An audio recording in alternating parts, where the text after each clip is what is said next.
और मैंने जो सवाल किया है स्टूडेंट से कि सिंध को बम्बई से कब कंबाइन किया गया था, तो सिर्फ दो स्टूडेंट ने जवाब दिया है। बाकी जो स्टूडेंट्स हैं, सैफुल्लाह, मोहम्मद तनवीर, के अबड़ो या उमेला या और जो भी स्टूडेंट्स हैं, वो पता नहीं क्यों खामोश हैं। वो भी अपना अपना आंसर दें ताकि मुझे पता चले आपने कितनी स्टडी की है। क्योंकि ये तो बेसिक क्वेश्चन है, हर किसी को पता होता है। बिल्कुल बेसिक क्वेश्चन पूछा है, तकरीबन ये आपको बुक्स में मिलता है, तकरीबन आप बुक्स में पढ़ते हैं। कोई डिफिकल्ट क्वेश्चन मैंने नहीं किया है। धोखा भी लगा सकते हैं क्योंकि ये आपका कोई ओरिजिनल एग्जाम नहीं है। डरने वाली बात नहीं है, गलत हो गया तो कोई आपको गोली नहीं मारेगा, ना ही मैं आपको गोली मारूंगा। सिर्फ आप आंसर तो दें, बताएं तो सही कि ये आंसर सही है। आपको कुछ नहीं होगा, गलत हो गया ना, नो इशू, डोंट वरी। जब आप फियर होगा जब तक आपको, तब तक आप पास नहीं होंगे एग्जाम में। जब आप इंटरव्यू देते हैं ना, मोस्ट स्टूडेंट जब इंटरव्यू देते हैं तो इंटरव्यू में यही गलती होती है उनसे कि वो जो है वो कॉन्फिडेंस उनमें नहीं होता है। उनको पता भी होता है चीज का, फिर भी वो जवाब नहीं दे सकते हैं क्योंकि उनको कॉन्फिडेंस नहीं है। उनको ये डर होता है कि शायद हम गलत हो जाएंगे। सवाल सैफुल्लाह सुमर ने कहा, रिपीट करें। तो सवाल बेटा ये है कि मुझे बताएं कि सिंध को बम्बई से कब कंबाइन किया गया था। फेमस क्वेश्चन है। Only 1 minute is remaining for you. You can answer only in 1 minute. Yes, surely, surely.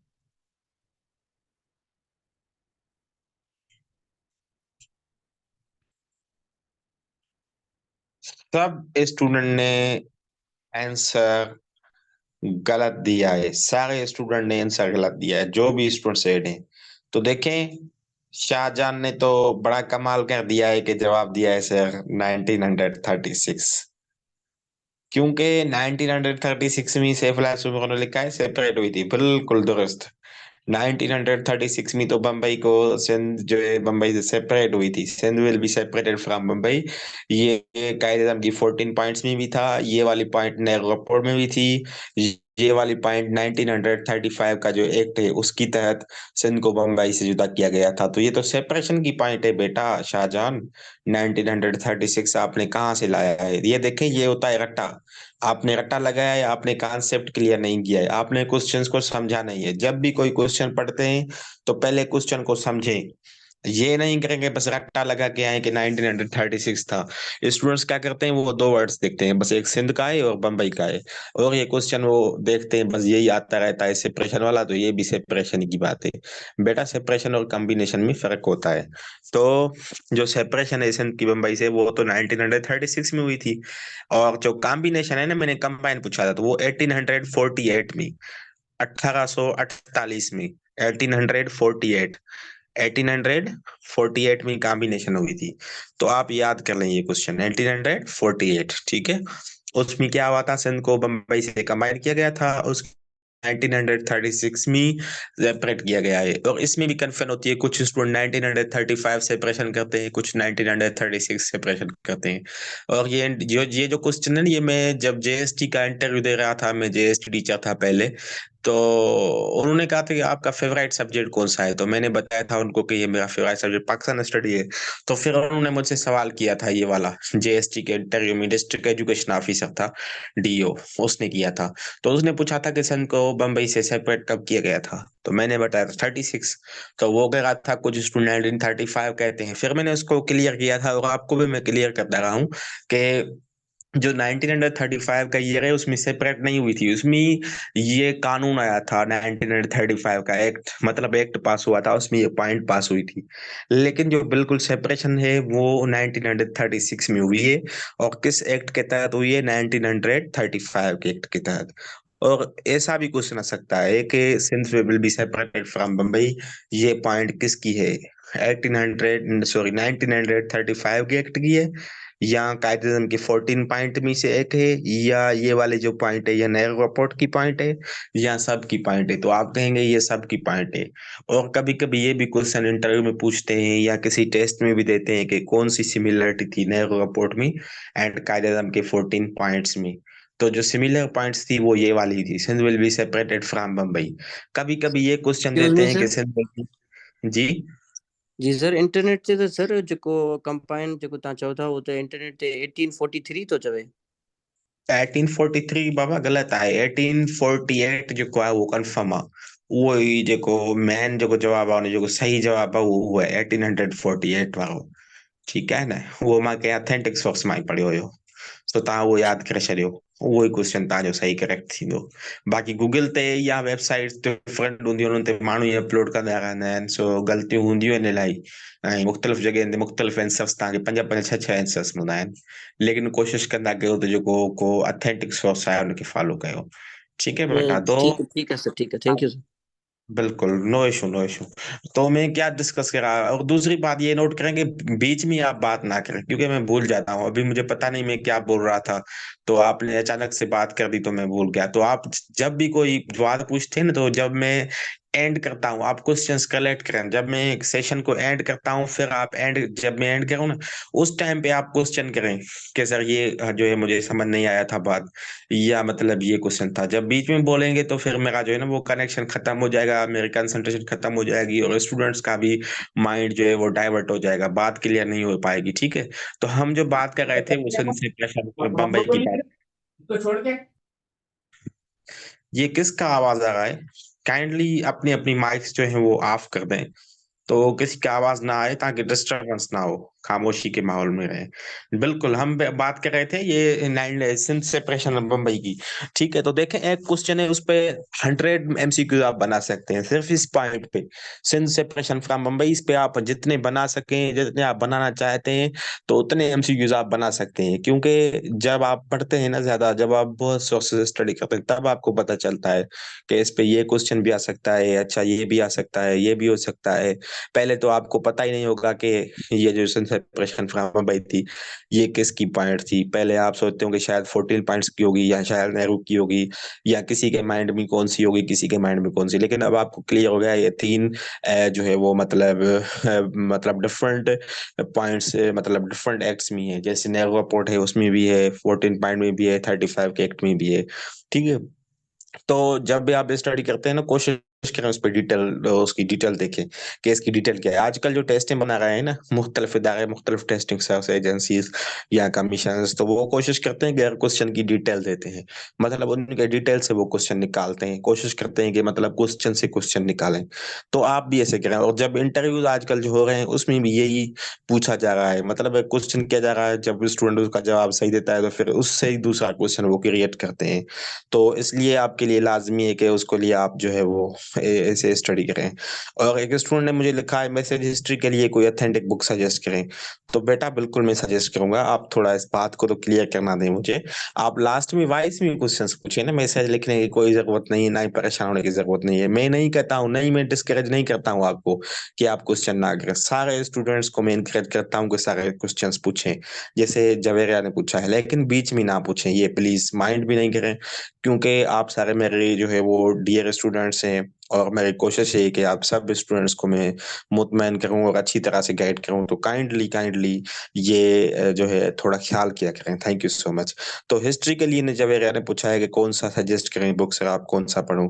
तो के अली का बुक जो है वो हिस्ट्री के लिए, पाकिस्तान के हिस्ट्री के लिए अच्छा बुक है। के अली का बुक ले लें, वो अच्छा बुक है। उसमें आपको पाकिस्तान की हिस्ट्री की अच्छी अच्छी पॉइंट्स मिल जाएंगी, अच्छी अच्छी जो डेटा मिल जाएगी। ठीक है, बाकी ऐसे तो गूगल से भी आप पढ़ सकते हैं, और एक वेबसाइट है पाकिस्तान हिस्ट्री के नाम से, उस पे भी पाकिस्तान की जो हिस्ट्री है उसके सारे इवेंट, सारी डेटा अवेलेबल है। गूगल पे जाके लिखेंगे पाकिस्तान हिस्ट्री, उधर आ जाएगी। हम ये Nehru report, sorry, Sindh separation from Mumbai की बात कर रहे थे, तो उसमें जो लास्ट पॉइंट है, जो लास्ट में बताऊंगा, वो ये वाली है कि जो कायदे आज़म की 14 पॉइंट्स आई थी, उसमें Sindh from separated from Mumbai की जाएगी। ये कौन सी पॉइंट है? ये किसी टेस्ट में मैंने MCQs देखा था, तो मुझे याद आया कि ये भी आया था। तो मैं लाजिमी समझता हूँ कि मैं आपको बताऊं कि ये किस पॉइंट में कहा गया था कि सिंध को सेपरेट किया जाएगा बम्बई से। तो किसी स्टूडेंट को पता है तो वो मुझे बताए। पॉइंट नंबर 1 थी, 2 थी, 3 थी, 4 थी, मतलब इसी तरह से टोटल 14 पॉइंट्स थी। तो ये कौन सी पॉइंट थी कि Sindh will be separated from Mumbai? कोई बताएगा? Any student?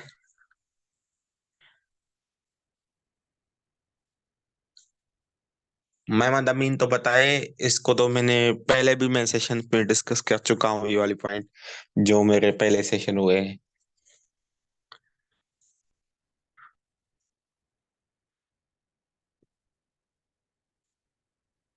कोई नहीं बताएगा, मुझे ही बताना पड़ेगा। सर क्वेश्चन रिपीट करें। बिल्कुल बिल्कुल, शुमाइला ने जवाब बिल्कुल दुरुस्त दिया है। 9, आई थिंक, जबरदस्त।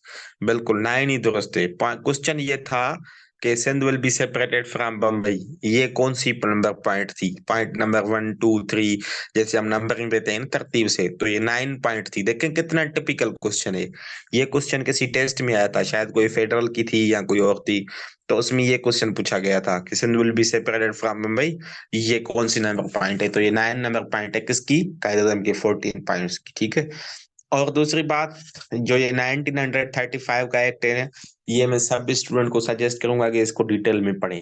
ये बिल्कुल शार्ट ही है, इसको गूगल पे ही आप देखें, 1935 एक्ट लिख के इसकी स्टडी कर लें, क्योंकि इसमें जो है ना मेजर मेजर इवेंट्स हुए थे। ये जो है ये बेस है कॉन्स्टिट्यूशन का, जो हमारे आइन बने हैं, तो ये उनका बेस है, उनका बुनियादी डॉक्यूमेंट है 1935 का एक्ट। इससे ही वो जो हमारे कॉन्स्टिट्यूशन है वो ड्राइव हुए हैं। ये बुनियाद था। इसमें हमारी जो ये फेडरल पब्लिक सर्विस कमीशन की आप टेस्ट देते हैं, सिंध पब्लिक सर्विस कमीशन की टेस्ट देते हैं, ये वाली जो पब्लिक सर्विस कमीशन हैं, ये भी इस एक्ट के तहत बनी हुई थी, 35 के एक्ट के तहत। ठीक है ना? तो 1935 का जो एक्ट है उसमें प्रोविंसेस को डिवाइड किया गया था, बहुत सारी मतलब डेवलपमेंट हुई थी। तो 1935 के एक्ट की जो पॉइंट्स है वो बताएं, क्योंकि आजकल जो टेस्टें हो रही है ना, उनमें कोशिश करते हैं कि मतलब वो डिटेल से देते हैं। पहले तो वो ये देते थे कि इंडिया एक्ट कब आया था, या 1935 के एक्ट कब आया था, या किस मंथ में आया था, ये वो। अभी वो कोशिश करते हैं कि मतलब बीच से क्वेश्चन निकालते हैं कि उनकी जो मेन पॉइंट्स हैं वो आपको याद होंगी, तब भी आप उनका जवाब दे सकते हैं। अगर याद नहीं होगा कुछ, तो आप जवाब देना आपके लिए मुश्किल हो जाएगा। तो आप कोशिश करें उन पॉइंट्स को डिटेल में स्टडी करें। उसके बाद में एक आपको पॉइंट बताऊंगा कि जब भी आप इस्लामियात, वर्ल्ड जी के या पाकिस्तान स्टडी को पढ़ें, तो हर एक टॉपिक का एक रजिस्टर ले लें। 3 रजिस्टर्स आप ले लें, इस्लामियात का अलग ले लें, वर्ल्ड जी के का अलग ले लें, पाकिस्तान स्टडी का अलग ले लें। हर एक इवेंट को लिखें। For example constitution important topic है पाकिस्तान का, पाकिस्तान स्टडी में, तो कॉन्स्टिट्यूशन का टॉपिक लिख लें। फिर उसमें जो मेजर पॉइंट्स हैं कॉन्स्टिट्यूशन की, वो वाली नोट कर लें कि ये पॉइंट ये कहती है, इसमें ये है, इसमें ये है, इसमें ये है। ठीक है, क्योंकि ये मेजर टॉपिक है। तो ऐसे जो भी मेजर टॉपिक्स हैं वो मैं डिस्कस कर चुका हूँ कि एसईसी के लिए ये वाले पाकिस्तान स्टडी के मेजर टॉपिक्स हैं, ये सिंध जीके के हैं, ये इंग्लिश के हैं। जिसने मेरे पहले लेक्चर्स नहीं देखे हैं, 2-3 नंबर पे जो लेक्चर था उसमें शायद मैंने डिस्कस किया था मेजर टॉपिक्स को, तो वो वाले देख लें, उससे वो टॉपिक सारे नोट करें। फिर एक रजिस्टर ले लें या 3 रजिस्टर ले लें तो बेहतर हो जाएगा। पाकिस्तान स्टडी का अलग हो, वर्ल्ड जीके का अलग हो। मैंने ऐसे किया था, तभी मैंने एग्जाम्स क्वालिफाई करता हूँ ना। वैसे तो मैं खुद भी आप जैसा ही बंदा हूँ, कोई मैं जो है ना वो मलाइक नहीं हूँ। ठीक है ना, मैं भी ह्यूमन बीइंग हूँ, जैसे आप हैं मैं भी ऐसे हूँ। लेकिन मेरी जो स्ट्रेटेजी थी ना, पहले तो मैं भी आपके तरीके से ही पढ़ता था, जैसे आप पढ़ते हैं, मतलब मिक्स में रैंडमली ये वो। जब मैं कुछ सीनियर हुआ था, मुझे पता चला था, 2-3 साल गुजरे थे, तो फिर मैंने किया था, मैंने रजिस्टर्स लिए थे। मेरे पास मैथमेटिक्स का अलग रजिस्टर पड़ा है, मेरे पास कंप्यूटर के एमसीक्यूज का अलग रजिस्टर पड़ा है, वो मैंने हैंड रिटन लिखे हैं सारे। मेरे पास वर्ल्ड जीके के 2, 3, 4, 5 रजिस्टर्स हैं, वो अलग हैं। मेरे पास पाकिस्तान स्टडी इस्लामियात का रजिस्टर अलग है। ठीक है, इसी तरह से मेरे पास इंग्लिश के 2-3 रजिस्टर्स हैं, वो अलग हैं। तो आप भी ये स्ट्रेटेजी अपनाएं। जब ये स्ट्रेटेजी अपनाएंगे तब आपको फायदा होगा। अलग अलग रजिस्टर बनाएं, उस पे अलग अलग कोशिश करें, क्वेश्चंस बनाएं, टॉपिक्स बनाएं, उन पे स्टडी करें। तो ये बात तो आपको थोड़ी बतानी थी। लेकिन इसके बाद मैं कॉन्स्टिट्यूशन वाले से कुछ आज डिस्कस करूंगा, मेन मेन पॉइंट्स जो आपके लिए मैं समझता हूँ कि काम किए हैं। तो मुझे बताएं कि टोटल पाकिस्तान के हिस्ट्री में कितने कॉन्स्टिट्यूशंस आए हैं? ये तो आसान क्वेश्चन है, सबको आता होगा। टोटल कितने कॉन्स्टिट्यूशंस आए हैं? वेरी गुड, बिल्कुल 3 कॉन्स्टिट्यूशंस आए हैं, ये तो सबको पता है। मेन बात अब जो मैं क्वेश्चन करता हूँ वो ये वाला है कि जो ये कॉन्स्टिट्यूशंस आए हैं 1956, 62, 1973, इनमें डिफरेंस आप पढ़ें। इनमें क्या करें, एक गूगल से डाउनलोड करें चार्ट, गूगल पे लिखें डिफरेंस बिटवीन 1956, 1962, 1973 कॉन्स्टिट्यूशन, ये वाला डिफरेंस लिखें। फिर आप क्या करेंगे, फिर आप जो ये 3 कॉन्स्टिट्यूशन है इनमें देखेंगे कि कौन सा मतलब किसमें था, बाइकैमरल किसमें है, यूनिकैमरल किसमें है, ठीक है। ये वाले जो कॉन्स्टिट्यूशन है उसमें बाइकैमरल कौन सा था, यूनिकैमरल कौन सा था और बाइकैमरल कौन सा था। तो इसी तरह से फिर देखेंगे आप इसमें लैंग्वेज जो है वो ऑफिशियल कौन सी थी। मुझे कोई बताएगा कि 1973 के कॉन्स्टिट्यूशन की ऑफिशियल लैंग्वेज कौन सी है। 1973 के कॉन्स्टिट्यूशन में ऑफिशियल लैंग्वेज कौन सी है, कौन बताएगा। टेक्स्ट कर दो या वॉइस में बताओ कि ये ऑफिशियल लैंग्वेज थी 1973 की कॉन्स्टिट्यूशन की।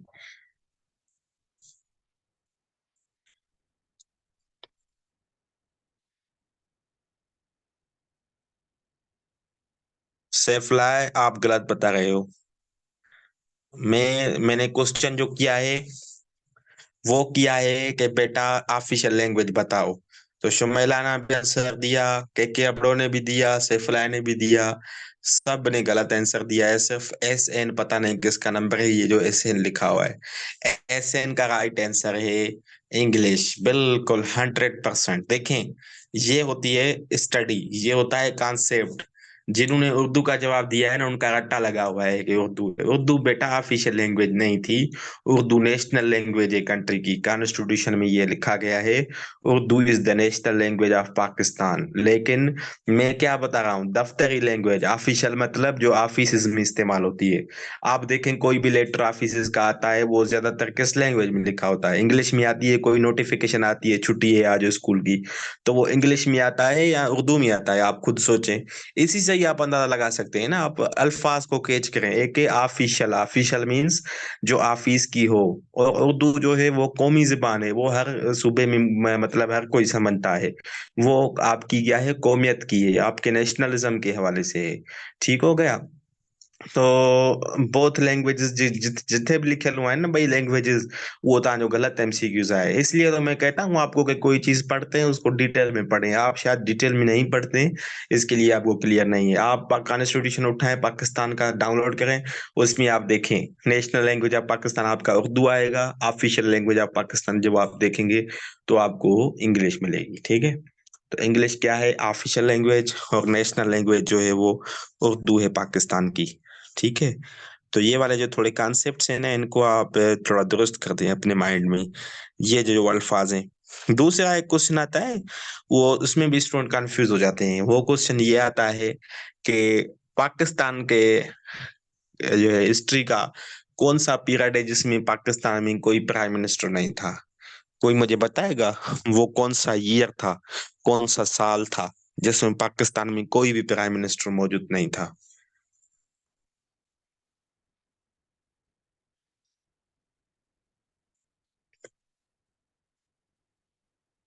जिसको आता है तो वो बताए, नहीं तो मैं आपको जवाब देता हूँ कि कौन सा ईयर था जिसमें पाकिस्तान के पास प्राइम मिनिस्टर नहीं था, मतलब वो पोस्ट नहीं थी प्राइम मिनिस्टर की।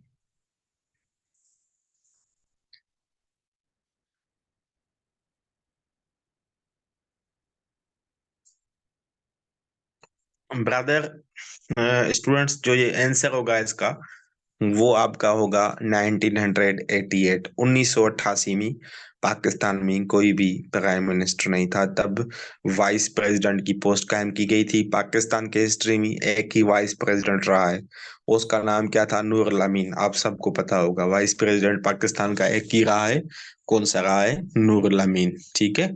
ये पॉइंट इंपॉर्टेंट है। देखें अब ये तो स्टूडेंट पढ़ते हैं नूरुल अमीन, लेकिन नूरुल अमीन की आप हिस्ट्री तो पढ़ें कंप्लीट। ये नहीं है कि सिर्फ आपने एक एमसीक्यूज पढ़ लिया तो ये इनफ हो गया। अभी दूसरा क्वेश्चन ये भी तो आ सकता है ना टेस्ट में कि नूरुल अमीन की जो टॉम्ब है वो किधर है। नूरुल अमीन की टॉम्ब किधर है, किसी को पता है कि वो कहाँ पे मदफून है।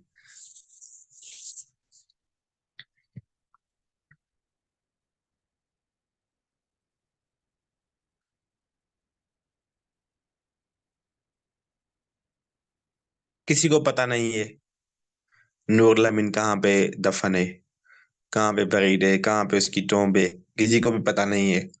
बिल्कुल सिंपल क्वेश्चन है, बिल्कुल सिंपल क्वेश्चन है, इतना कोई डिफिकल्ट नहीं है ये। इसकी जो टॉम्ब है ना नूरुल अमीन की, वो आपकी टॉम्ब है कराची में। कायद आजम की जो मज़ार है, आप गए होंगे, उधर ही इसकी टॉम्ब है, कायद आजम के मज़ार में, ठीक है ना। जिना टॉम्ब के पे बिल्कुल उधर ही है, बिल्कुल। शुमैला ने दुरुस्त जवाब दिया है। तो ये भी इंपॉर्टेंट पॉइंट थी, आपको बतानी थी, क्योंकि आजकल ऐसे क्वेश्चन आ रहे हैं। जियाला की जो टॉम्ब है वो आपकी फैसल मास्क इस्लामाबाद में, मैं देख के भी आया हूँ इधर, बिल्कुल समाल एक जो है वो, जैसे रूम होता है ना स्मॉल रूम, उस टाइप की बनी हुई है, ठीक है ना। फैसल मास्क के जो आउटसाइड पे उधर ही, मतलब नजदीकी है, वो बनी हुई है किसकी, अलग की। तो ये वाले कुछ पॉइंट्स हैं इम्पोर्टेंट। उसके बाद ये आपको बताना था कॉन्स्टिट्यूशन के हवाले से कुछ आर्टिकल्स को पढ़ें। बेसिकली जो मेन आर्टिकल्स हैं ना कॉन्स्टिट्यूशन के, वो 1973 के आपको पढ़ने हैं। 1973 के जो आर्टिकल्स हैं, ऐसे तो 280 तो बड़ा नंबर है आर्टिकल्स का, 280 तो आप नहीं याद करेंगे। फिर आप कौन से याद करेंगे? आप याद करेंगे बुनियादी हुकूक, ठीक है। अगर आपको बुनियादी हुकूक याद होंगे ना, आप किसी से लड़ भी सकते हैं, आप किसी को रेफरेंस सबूत दे सकते हैं कि हमारा आइन ये कह रहा है और आप क्यों, हम मुझे रोक सकते हैं। मतलब चलने से क्यों रोक सकते हैं, बोलने से क्यों रोक सकते हैं, जॉब डिस्क्रिमिनेशन क्यों करते हैं, हर चीज पे आप बोल सकते हैं जब आपको आईनी हुकूक का पता होगा। तो इसमें जो आर्टिकल नंबर 8 से लेकर 28 तक हैं, उसको हम कहते हैं ये बुनियादी हुकूक हैं इंसान के। टोटल बुनियादी हुकूक कितने हैं? 20 हैं, 8 से 28 तक, ठीक है। तो ये जो 20 बुनियादी हुकूक हैं, ये आपको लाजमी याद होने चाहिए। ये कैसे याद करते हैं कि फॉर एग्जाम्पल 8वां नंबर आर्टिकल क्या कहता है, 9वीं क्या है, 10वीं क्या है, 11वीं क्या है, 12वीं, 13वीं, 14, 15, 16, 17, इसी तरह से 28 तक आप याद करेंगे ये पॉइंट्स हैं। किसी में फ्रीडम ऑफ स्पीच की बात है, किसी में फ्रीडम ऑफ इंफॉर्मेशन है, किसी में फ्रीडम ऑफ मूवमेंट, मतलब आप घूम फिर सकते हैं, आपको फ्रीडम है मूवमेंट की, ठीक है। तो इसी तरह के जो आर्टिकल्स हैं, ये आप याद करेंगे 8 से लेकर 28 तक। उसके बाद जो दूसरे आर्टिकल्स हैं वो भी आप याद करेंगे। वो कौन से? कि प्रेसिडेंट जो नेशनल असेंबली को डिसॉल्व करता है, किस आर्टिकल के तहत करता है? 58(2)B के तहत करता है, ठीक है। इसी तरह से इस्लाम जो है वो ऑफिशियल रिलीजन किस तहत है, और जो हमारी पार्लियामेंट है वो क्या है, बाय कैमरल है, यूनिकैमरल है। बाय कैमरल और यूनिकैमरल में किसी को पता है क्या डिफरेंस होता है? बाय कैमरल हम किसको बोलते हैं, यूनिकैमरल किसको बोलते हैं?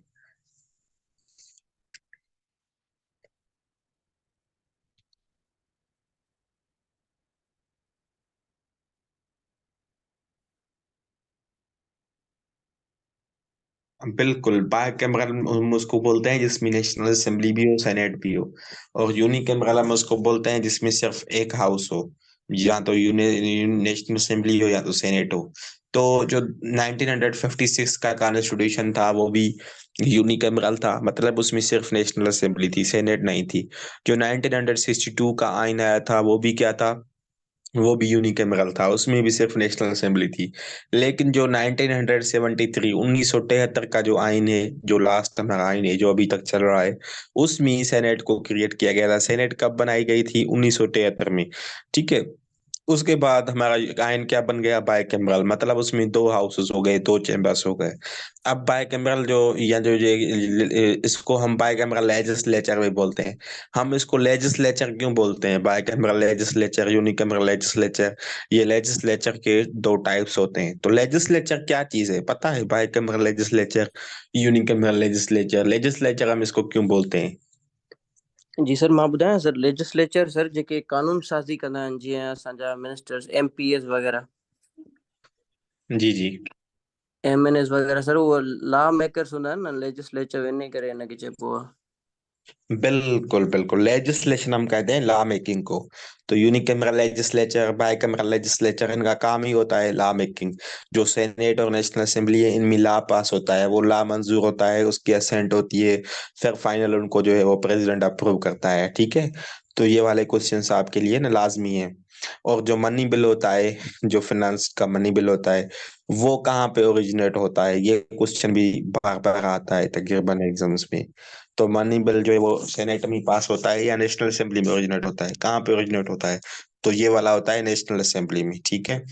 तो अभी मीटिंग का टाइम भी खत्म होने वाला है, मुझे मैसेज आ गया है कि अभी आपकी मीटिंग खत्म हो जाएगी 2 मिनट में, ठीक है। लेकिन जो 2 मिनट है वो हम फाइनली पास करेंगे, फिर ऑटोमेटिकली मीटिंग खत्म हो जाएगी। या तो आपको मैं टाइम देता हूँ, आपको एक मैं टास्क देता हूँ आज, कि कल आपकी मैं टेस्ट लूंगा 10 MCQs की, किससे? कॉन्स्टिट्यूशन से। जो भी आपको डेटा मिलती है गूगल से, इधर उधर से, वो आप तैयार करें। कल 10 MCQs की आपसे टेस्ट ली जाएगी। किससे ली जाएगी? कॉन्स्टिट्यूशन के टॉपिक से। कॉन्स्टिट्यूशन में क्या क्या आपको पढ़ना है आज मैं आपको गाइड कर देता हूँ। फिर कल जो क्वेश्चंस होंगे वो भी मैं करूंगा, टेस्ट भी लूंगा और आपको आगे गाइड भी करूंगा। जो कंफ्यूजन होगी वो भी क्लियर करवाऊंगा। तो कॉन्स्टिट्यूशन के जो टॉपिक है उसमें एक तो आप ये पढ़ेंगे डिफरेंस, तीनों में चार्ट डाउनलोड कर लेना गूगल से। उसके बाद ये कैमरा की बात आपकी क्लियर हो गई। ये आपकी नेशनल लैंग्वेजेस कौन सी थी, तीनों कॉन्स्टिट्यूशन में नेशनल लैंग्वेजेस पढ़ लें। उसके बाद तीनों कॉन्स्टिट्यूशन में टोटल कितने आर्टिकल्स थे ये पढ़ लें। तीनों कॉन्स्टिट्यूशंस में जो है आपका वो मतलब प्रेसिडेंशियल फॉर्म किसमें था, पार्लियामेंट्री फॉर्म गवर्नमेंट का किसमें था, ये पढ़ लें। और 1973 के कॉन्स्टिट्यूशन के जो मेजर आर्टिकल्स हैं, जैसे वोट ऑफ नो कॉन्फिडेंस है, ये भी मेजर आर्टिकल है 95। या उसके बाद सॉरी ये 95 है मेरे ख्याल में। फिनांस एनएफसी जो होता है, नेशनल फिनांस जो है वो अवार्ड आपका, एनएफसी अवार्ड, कमीशन अवार्ड, ठीक है ना, वो वाला पढ़ लें किस आर्टिकल के तहत होता है, ठीक है। या ideology of council of ideology, ideological council जिसको हम कहते हैं, इस्लामिक आइडियोलॉजी काउंसिल, वो किस आर्टिकल के तहत बनती है। काउंसिल ऑफ कॉमन इंटरेस्ट है, वो किस आर्टिकल के तहत है। मतलब जो मेजर इदारे हैं ना पाकिस्तान में काम करते हैं, सुप्रीम कोर्ट है, उसके जो आर्टिकल्स हैं किस आर्टिकल के तहत वो बनी है, काम कर रही है, थोड़ा थोड़ा मतलब बेसिक चीजें। बाकी सारे तो जैसे बड़े इलेक्शन कमीशन है वो किस आर्टिकल के तहत बनी है, ठीक है। ये वाले जहाँ प्रेसिडेंट का जो ओथ होता है हलफनामा, वो किस आर्टिकल में लिखा हुआ है, किस आर्टिकल के तहत करता है। जो मेजर मतलब वो पोजीशन है पाकिस्तान में, कंट्री में, वो वाले आर्टिकल आप याद करेंगे, उसमें से कोई क्वेश्चन आ सकता है। उसके बाद बाकी हर वेबसाइट पे आप एक काम करेंगे, लिखेंगे कॉन्स्टिट्यूशन 1973 एमसीक्यूज, ठीक है। ये लिखेंगे गूगल पे, बहुत सारे वेबसाइट पे एमसीक्यूज आ जाएंगे। पाक एमसीक्यूज पे आते हैं वो वाले कर लें, जो एमसीक्यूज प्लानेट वेबसाइट पे आते हैं वो कर लें, जो किसी और पे जी, ठीक है। उसके बाद एक और बात करेंगे, गूगल पे लिखेंगे मोस्ट रिपीटेड कॉन्स्टिट्यूशन एमसीक्यूज। वो जो मोस्ट रिपीटेड एमसीक्यूज हैं उन पे भी काम करेंगे, वो वाले एमसीक्यूज कर लेंगे। तो जो मोस्ट रिपीटेड में से ये फायदा होता है कि वो वाले क्वेश्चंस होते हैं जो बार बार आते हैं, तो वो तो आपको रट्टे लगाने हैं बाकायदा, उन पे तो ज्यादा काम करना है कि ये वाले रिपीटेड एमसीक्यूज हैं वो कर लें।